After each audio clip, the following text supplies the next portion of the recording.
Cup the Tron balls, cup the Tron balls. All right, here we go.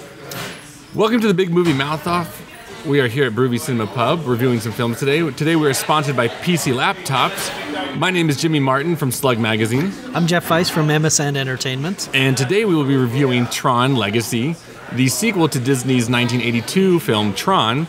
It's been a few years in the Tron universe, and Kevin Flynn's son, Sam, gets sucked into the world of Tron to go find his father, who's been missing for a while.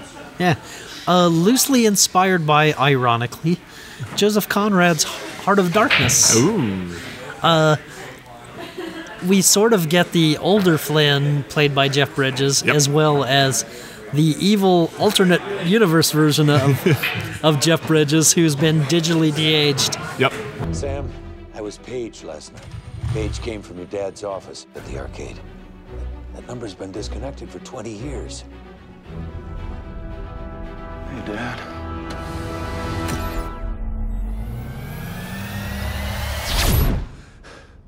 This isn't happening.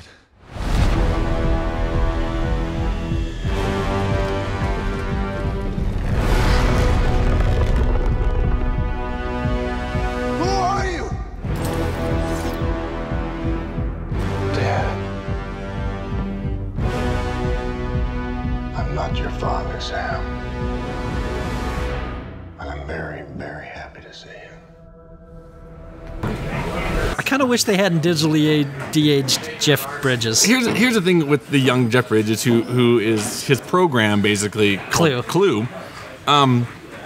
It's not 100% ready to be seen on a screen like that. But here's my thing with this. Okay, and I'm a huge Tron fan. Really? But, yeah, Really? kind of am. Really? Well, do I have to give admit some guilt here? Is that Yeah, I'm going to call you out for Okay, this. By the Jeff's way, gonna call me out. I'm going to make this disclaimer. Jimmy was at Comic-Con this past year, in which fans at Comic-Con did a shout-out that was included in Tron Legacy for a scene? for a scene, so Jimmy's voice is possibly overheard in Tron Legacy. I'm not sure if this is a conflict of interest, if this qualifies as Jimmy being a vocal cameo in Tron Legacy. Well, here's I'm the just saying, you possibly might need to recuse yourself. The day that I receive a check from Disney for royalties, I will retract my review. How about that? Does that work for you? No? I'm going to talk anyway. I can't resist that mustache. No, Go ahead. You cannot resist the mustache. The thing with the technology of not being quite ready yet. But the reason I don't mind is because this whole franchise, even in the original one, is all about testing the limits of technology. Right. So, So cardboard helmets are not state of the art anymore? not anymore, but they were. But what's fantastic, that's what I love about this. It's seeing something that you've never seen before. Now, is it 100% ready, to be seen for everything? No. Right. But give me a glimpse. Give me a thing. Did I use it a little bit too much? Yeah, I think so. Because there was definitely scenes where I'm like, this doesn't look right. And it kind of took me out of the film. Or it almost looked too much like a video game. Right. And so, that aside, the world of Tron, the game grid and all that, absolutely stunning. Beautiful. I mean, the light cycle scene, they have a scene with aerial light jets. My jaw was on the ground. And it's not even because I'm a huge Tron fan. Anybody would be in awe of what's on that screen. Right, and let's be honest, Jimmy. I sat next to you in the screening, and your pants were also on the ground. It's true. They slipped. When I was in the fraternity, we had a saying about women, which was, "You're lucky you are as pretty as you are." Oh. Tron, you are as lucky as pretty as you are, because we can forgive your storytelling faults because of the advanced digital effects. And by the way, I'm not the biggest 3D fan in the world, Yeah. but I'm going to suggest, if you're going to see Tron Legacy, see it in IMAX. Yes. In large screen 70 millimeter and in 3D, because it is the optimum way to see Tron Legacy. Yeah, I will agree with that.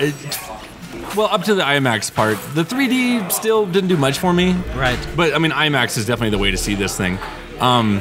What's fun is that you can tell Jeff Bridges is kind of like happy to be back to this role, Right. Because he's starting to have fun with it, and you will see definitely him channeling some Big Lebowski moments in there.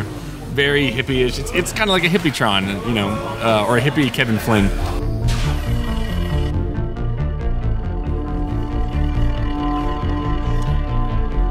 You won, okay? This is just a game!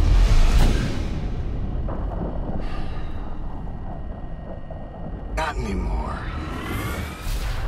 Well, and I bring up Heart of Darkness because that also inspired Apocalypse Now, and I also see some Marlon Brando from Apocalypse Now and Jeff Bridges' older performance in this. Yeah, it's too bad that the character of Sam Flynn didn't get as much Attention, character development, but a surprising role from Olivia Wilde as Cora, who plays a significant role in the film.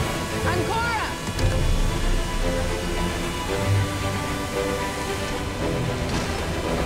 Turning around. Not by choice. Their vehicles aren't designed to go off-grid. They'll malfunction on this terrain. What about us? Obviously not. You know, what's great about it is that she's kind of this quirky, like, I don't know what's kind of going on, like, was it big or small fish in a big city? But what's awesome about it is that she's also very tough, Right. And kind of gives that female power role, and she does some ass kicking here and there. Yeah, she is actually, if I can make a likeness, she is a female-wise what we got in Matrix also. Yes. Yeah. I wish Garrett Hedlund were stronger as Sam Flynn. And I really wish they would cut out that. You're gonna say Michael Sheen. You're gonna say Michael Sheen. And I like Michael Sheen, don't get me wrong. But there's a pseudo-rave scene, which is, by the way, where we get our token Daft Punk cameo appearance. Okay, well, and don't start knocking the Daft Punk, because that score, nobody could have done that score except for them, which is perfect for that world. I'm fine with that. I just don't need to see them, and I don't need to see... They just wanted to say hi. I don't need to see Michael Sheen channeling David Bowie and Dr. Frankenfurter in a film. And Jim Carrey's the Riddler. And they could cut this scene out, and the film would be better for it. I'm Castor, your host, provider of any and all entertainments and diversions at your service. I'm looking for zoos. Indeed. Many are. Where can I find them? This, pretty miss, is a conversation best had behind closed doors. Perhaps we should retire to my private lounge. Oh, I designed it myself, you know. It's true. I'm stepping away for a moment, boys. Change the scheme, alter the mood. Electrify the boys and girls, if you'd be so kind. It's true. I will give you that. There was no... And such a sad thing. I mean, Michael Sheen is a great actor. Right. And he's just... When he's playing prime ministers. Not with bleached blonde hair and no eyebrows. And shooting shots out of a cane, a glowy cane. But, you know, the film's got some great callbacks to the first one that true fans will have a good time with. But, I mean, it's amazing to see this world progress the way it has in 28 years. And by the way, I'm sounding like I'm coming down really hard on this film. I had a lot of the same problems with Avatar last year. Yeah. Which is, what a pretty film, but what a vacant, over-explained story. But and mostly the problems with Tron Legacy are story-related. Yeah, but, you know, with Avatar, you know, God, it was so... You could pinpoint exactly where each plot point was taken from. But with this one, it's a fairly original story. I mean, you know, there's some elements here and there that you've seen before, but at least it's a world that, you know, hasn't been done to death.